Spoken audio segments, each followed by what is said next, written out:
সবাই বলে যে ফিনল্যান্ডে জব নাই, জব নাই, জব ক্রাইসিসই।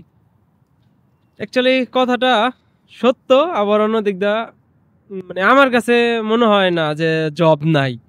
ফিনল্যান্ডে আসলেই জব আছে, সেটা হচ্ছে এটাকে বলা হয় গোস্ট জব বা ভুতুরে জব যেটাকে বলা হয়। আপনি হচ্ছে সার্কুলার দেখবেন, কিন্তু অ্যাপ্লাই করার পরে সরি, আমরা আপনার থেকে বেটার ক্যান্ডিডেট পাইছি, তাই আমরা আপনাকে নিতে পারছি না, unfortunately we are sorry something, এরকম করে রিজেক্ট করে দেব। তার মানে হচ্ছে লোকে এখানে রেফারেন্সে সব হয়ে গেছে কাম। বাংলাদেশে থাকতে একটা কথা আছে যে মামা খালুর জোরে সবকিছু হয়ে যায়। ফিনল্যান্ডেও বা বহির্বিশ্বেই মামা খালু লাগে, কারণ রেফারেন্স ছাড়া কোনো কিছু হয় না। এই রেফারেন্স আর কোঠা সিস্টেমের কারণে বাংলাদেশের আমাকে হাসুয়া পায় দেশ ছাড়লো। তো এখানেও এরকম কিছুই আছে। আর যে হ্যাঁ, আপনি মেহনত করলে, কষ্ট করলে অবশ্যই জব পাবেন। আপনি যারাই দেখবেন যে জব নাই, জব নাই, যারা চিল্লাচিল্লি করে, বেশিরভাগই হচ্ছে কি রুমের ভিতরে বসে খালি ফেসবুকে পোস্ট করে আর বিভিন্ন মানুষজনকে হচ্ছে ডিমোটিভেট করে। দেখবেন একজনও জব খুঁজতে যায় না, রুমের ভিতরে বসেই খালি জব নাই, জব নাই বলে। আর অনলাইনে অনলাইনে অ্যাপ্লাই করেন, ভাগ্য ভালো থাকলে সেখান থেকেও হবে।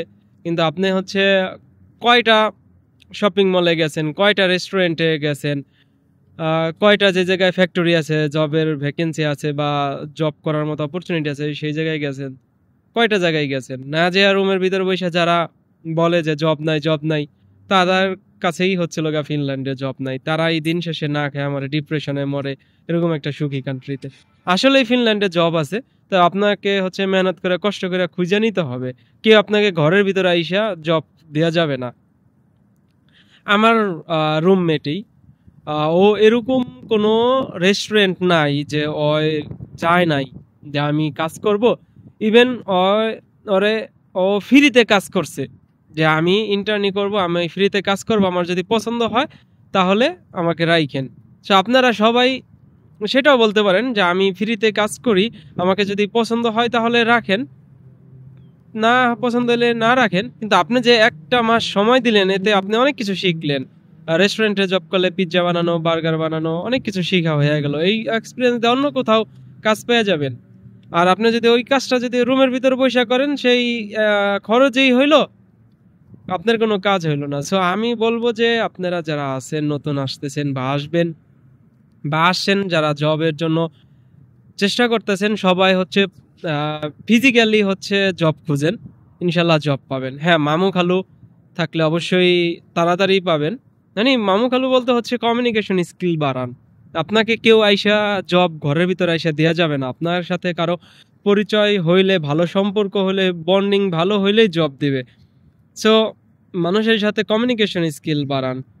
প্রথম দেখাতে জব বা কোনো কিছু করে না, তাকে তার সাথে কথা বলেন, তার সাথে সুন্দর মতো মিশেন, এরপরে হচ্ছে কিছু একটা বলেন সমস্যার কথা। আমরা হচ্ছে আসার পরে হচ্ছে একটা ভাব নিয়ে থাকি আমরা বাঙালিরা, যে আমি হচ্ছে লোক আসছি, আরে ইউরোপে আইসা পড়ছি, কি হয়েছে, আমি কি কম নাকি, এটা ভাব নিয়ে মানুষজনের সাথে কথা কম বলে। আমি বলবো যে মানুষজনের সাথে কথা বলেন, মিশেন, তাইলেই দেখবেন যে তার কাছ থেকে ভালো কিছু আশা করতে পারেন বা পাবেন। সো যারা আসছেন বা আছেন, জব খুঁজতেছেন, এই যে সামার জব অলরেডি সার্কুলার শুরু হয়ে গেছে, এখন প্রচুর পরিমাণ সব জায়গায় সামার জবের জন্য হচ্ছে ভ্যাকেন্সি খালি হবে। অ্যাপ্লাই করতে থাকেন এবং ফিজিক্যালি হচ্ছে ভিজিট করেন।